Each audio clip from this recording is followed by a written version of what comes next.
Voilà, donc vous l'avez entendu, aujourd'hui, les stations d'épuration françaises ne mettent pas les moyens pour éliminer les médicaments. Résultat, les poissons de nos rivières sont sous pilule et sous antidépresseurs. Je caricature, mais vous allez le voir, hélas, j'exagère à peine. Deuxième étape de cet effet domino. C'est un bourdonnement théoriquement interdit sur les rivières françaises. Le bruit de la pêche électrique. Le courant anesthésie le poisson. Il n'y a plus qu'à tendre l'épuisette. Illégal pour un pêcheur du dimanche, légal pour ces scientifiques. Sous la direction de cet écotoxicologue, ils ont sorti leur cuissarde pour prélever petits et gros poissons sur ce bras de rivière. Nous, ce qu'on va aller mesurer justement, c'est l'état de santé de ces poissons. Un petit peu comme on pourrait vous faire, vous, une prise de sang pour évaluer votre état de santé. C'est un petit peu la même chose qu'on va faire sur les poissons, sauf qu'au lieu de s'intéresser uniquement au sang, on va s'intéresser à d'autres organes, comme le foie, comme les organes reproducteurs, ou comme le rein, par exemple. Les plus gros spécimens, gardons et perches, ont droit à une prise de sang. La friture, elle, sera disséquée sur le champ. Les chercheurs vont mesurer chaque organe, le peser et le conserver pour analyse. L'appareil génital en particulier, qui par le passé a réservé quelques surprises en laboratoire. Au niveau des organes reproducteurs, ce qui peut être observé, c'est la présence dans ces organes de cellules appartenant au sexe opposé.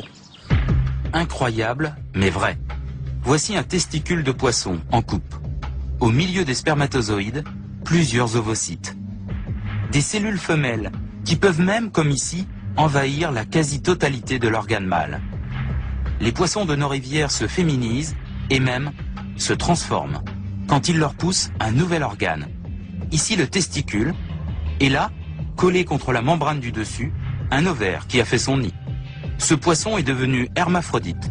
Pourquoi? En termes de perturbation du système reproducteur, on peut par exemple citer le cas de l'éthénylestradiol, qui est le principe actif de la pilule contraceptive, mais on peut suspecter qu'il y ait d'autres molécules qui puissent avoir également ce type d'effet. Parmi ces autres molécules suspectes, les pesticides et certains engrais agricoles. C'est tout un cocktail chimique qui se mélangerait dans nos rivières. Les médicaments ne sont qu'un ingrédient à ce cocktail. Mais le résultat est là, les organes sexuels sont affectés et avec eux la reproduction, voire la survie des espèces.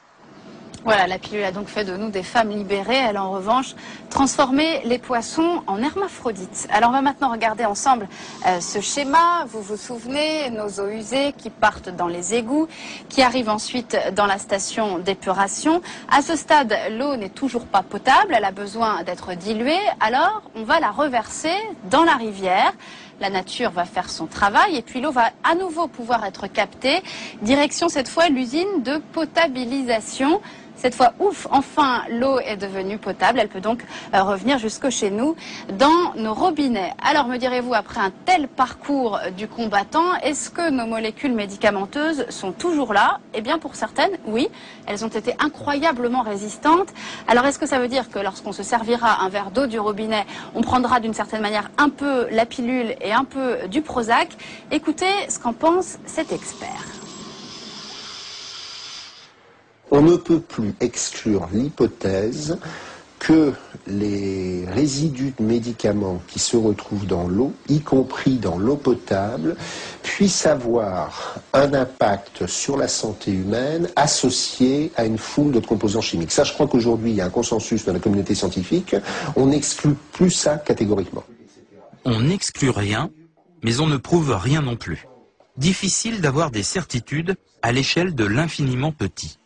Difficile aussi de s'y retrouver parmi les milliers de molécules fabriquées par l'homme.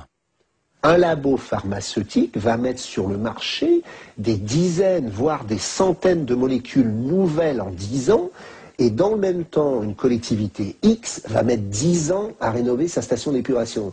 Une fois qu'elle aura rénové sa station d'épuration, elle n'aura pas pu prendre en compte les propriétés des nouvelles molécules qui auront été mises sur le marché pendant ce temps-là.